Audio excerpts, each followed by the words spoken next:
Let us begin the topic of sequences and series. Now here the term sequence means it is just a set of different terms listed down with comma in between. So that means if we want to take one example, suppose we have something like this 1, 2, 3, 4 and so on. Okay? So that is an example of sequence. But whenever we take the sum of all those terms, then that is called as a series.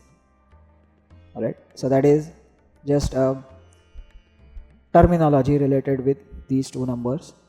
Now in general we have various types of progressions which are nothing but a very specific sequences with some specific feature. So let us now go on and study those special sequences. Now in this, the first one we will study is what is called as the arithmetic progression, also called as AP. Now it is a sequence in which the difference between consecutive terms is constant. So that means suppose let's consider the terms of this arithmetic progression as say T1, T2, T3, T4 and so on. So as the definition says, the difference between the successive term, that means T2 minus T1, let's call it as say D, then T3 minus T2, it is also D, and same as T4 minus T3, that is also equal to D, and so on. So whenever this difference is constant between any two consecutive terms, then that sequence is called as an arithmetic progression or AP. Now typically we denote the first term with the symbol as A, okay, small a, that is the starting term, and the common difference is denoted as D. So therefore A and D together give us enough information about the arithmetic progression. Okay, so once we know the starting term and the common difference, we can list down any number of terms. So now let's move on and see how we can write any general term of an AP, that is say nth term of an AP. So now let's take say the first term as we have seen to be equal to A. Then the next term will be equal to A plus D, because we know that D is the common difference. If we write one more term T3, that will be nothing but A plus 2D, because we have to simply keep on adding D to every term. Similarly, fourth term will be, as we can see, it is A plus 3D. Right. So similarly, moving on like this, the nth term will be equal to, now suppose we want to write the formula for n term. We observe that whenever it was first term, we added nothing to A. Right. Whenever it was the second term, we added D. Whenever it was third, we added 2D. For fourth, we added 3D. So that means one less than the term number multiplied with the D is to be added with A. So that means therefore for Tn, we must add n minus 1 multiplied by D to A. So therefore that is the formula for any general nth term of an arithmetic progression. So the formula for n term Tn is A plus n minus 1 times D. Alright, now let's move on. Now here we want to find the sum of first n terms of an AP. That is, we want to develop a formula for sum of n terms of an AP. So for this, what do we do is, let us write the terms, that is A plus D, A plus 2D and so on. And we know that the nth term can be written as A plus n minus 1 multiplied with D. Alright. So that means our sum is nothing but A plus D plus A plus 2D plus so on, and lastly plus A plus n minus 1 into D. Right. Now to get the sum, what do we do is, we write this same right hand side in reverse order. So that means I can write A as, now I will write the last term first, that is a plus n minus 1 times d. Okay. Now if you imagine the term before that will be nothing but a plus n minus 2 times d and so on. And at the end, if you write few terms at the end, we will have the second last term as a plus d and the last term will be a.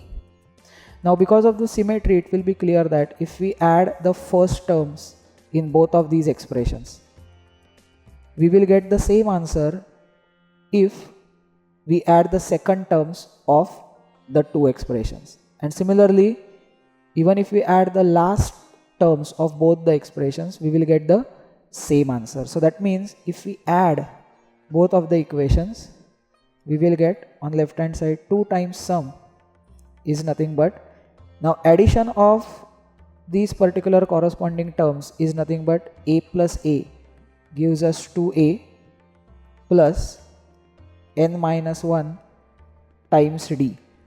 Alright. Now this is the sum of one pair.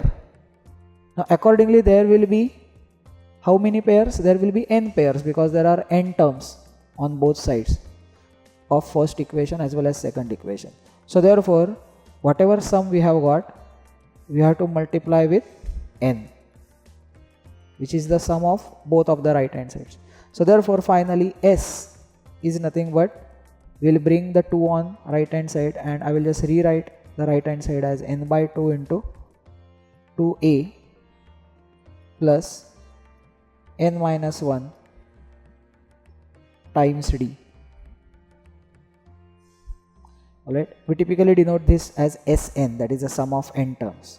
So that's the formula to calculate the sum of first n terms of a given AP, where we know the first term and the common difference.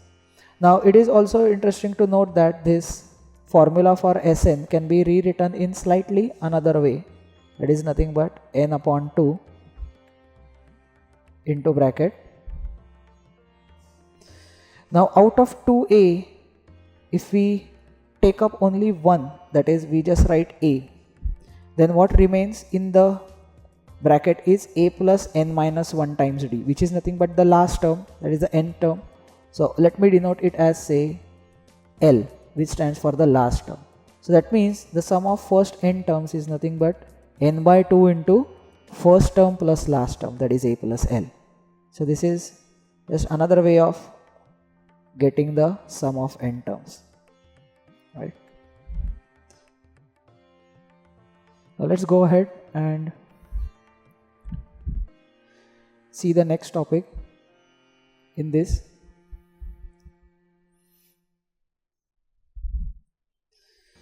Now here are some properties of arithmetic progression, that is, if each term of an AP is added, subtracted, multiplied or divided with some constant, then the resulting sequence is also an AP. And secondly, addition or subtraction of two APs is also an AP. So we have to remember these properties in solving certain sums, right? Let's go ahead. Now many times in the questions we have to assume certain unknown terms, rather certain unknown consecutive terms which are given to be in arithmetic progression. So let us see how to assume them.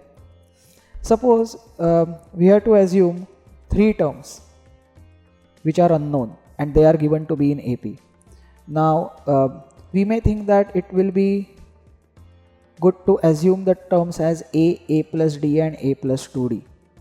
Now, although this is not wrong, but often another way serves to be very helpful while solving the sum. So rather than assuming the terms like this, what we assume is, we assume the middle term only as a, and hence the next term will be a plus d and the previous term will be a minus d. Now the use of this particular notation is that often there is a condition related with sum of 3 numbers which are in AP. So therefore here if we add the 3 numbers, what will happen is the d will get cancelled and we will be left with just 3a. So that one of the unknowns d gets eliminated. So that's the benefit of assuming in this particular way. Now what happens if the number of terms to assume is even.